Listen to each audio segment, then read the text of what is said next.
Friends, जिस समय करीब करीब सारे राजपूत राजाओं ने अकबर की अधीनता स्वीकार कर ली थी, अकबर के गुलाम बन गए थे, उसी समय एक ऐसा भी राजपूत राजा था जिसने कि अकबर की अधीनता कभी स्वीकार नहीं की और अकबर को कड़ी टक्कर दी।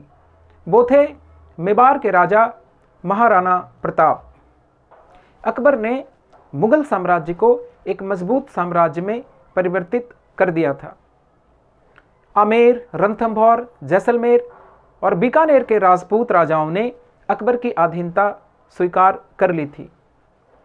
अकबर ने उस समय के मेवाड़ के राजा उदय सिंह द्वितीय, जो कि राणा सांगा के पुत्र थे, उन पर भी अपनी अधीनता स्वीकार करने का दबाव बनाया, लेकिन उदय सिंह ने अकबर के अधीनता स्वीकार करने से बिल्कुल ही मना कर दिया। 1567 ईस्वी में अकबर ने अपने नेतृत्व में मेवाड़ पर आक्रमण किया। मेवाड़ की राजधानी चित्तौड़ के किले की घेराबंदी की गई। यह घेराबंदी 4 महीने तक चलता रहा और उसके बाद जाकर के कहीं चित्तौड़ के किले पर कब्जा किया जा सका। हर एक राजपूत ने अपने अंतिम सांस तक लड़ाई लड़ी। औरतों को जौहर करना पड़ा और अपनी जान देनी पड़ी। इस युद्ध के बाद अकबर ने क्रूरता का परिचय दिया और चित्तौड़ के करीब करीब 30,000 निर्दोष निवासियों का नरसंहार कर दिया गया। इस युद्ध के दौरान मेवाड़ के राजा उदय सिंह अरावली पहाड़ियों में चले गए थे और अभी भी मेवाड़ के एक बड़े भूभाग पर उनका कब्जा था।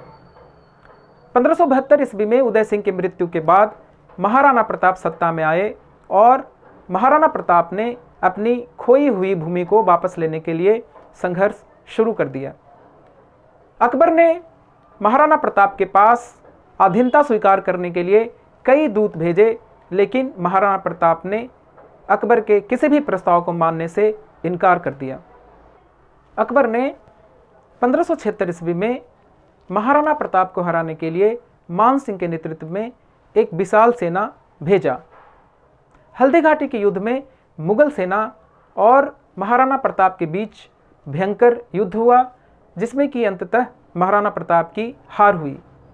लेकिन महाराणा प्रताप का प्रसिद्ध घोड़ा चेतक, यद्यपि कि वह घायल था, महाराणा प्रताप को युद्ध से बचा ले गया और इस प्रकार महाराणा प्रताप की जिंदगी बच गई। महाराणा प्रताप को यह समझ में आ गया था कि मुगल सेना को आमने सामने के युद्ध में पराजित करना आसान नहीं है। महाराणा प्रताप ने अपने युद्ध नीति में परिवर्तन लाया और गुरिल्ला पद्धति को अपनाया। इस पद्धति को अपनाते हुए महाराणा प्रताप ने मेवाड़ के ज़्यादातर हिस्सों को वापस अपने कब्जे में ले लिया। सिर्फ वो चित्तौड़ और मांडलगढ़ को अपने कब्जे में नहीं ले सके। अकबर ने महाराणा प्रताप को हराने के लिए कई सेनापति भेजे, लेकिन किसी को भी सफलता नहीं मिली। इस तरह से महाराणा प्रताप ने अकबर को न सिर्फ टक्कर दी, बल्कि अपनी इंडिपेंडेंस को बरकरार रखा और अपनी स्वतंत्रता को कायम रखा। महाराणा प्रताप अपनी मृत्यु तक एक स्वतंत्र शासक की तरह काम करते रहे और मुगलों के सामने 1 इंच भी नहीं झुके। इस कारण से महाराणा प्रताप को महानतम योद्धाओं की कैटेगरी में रखा जाता है।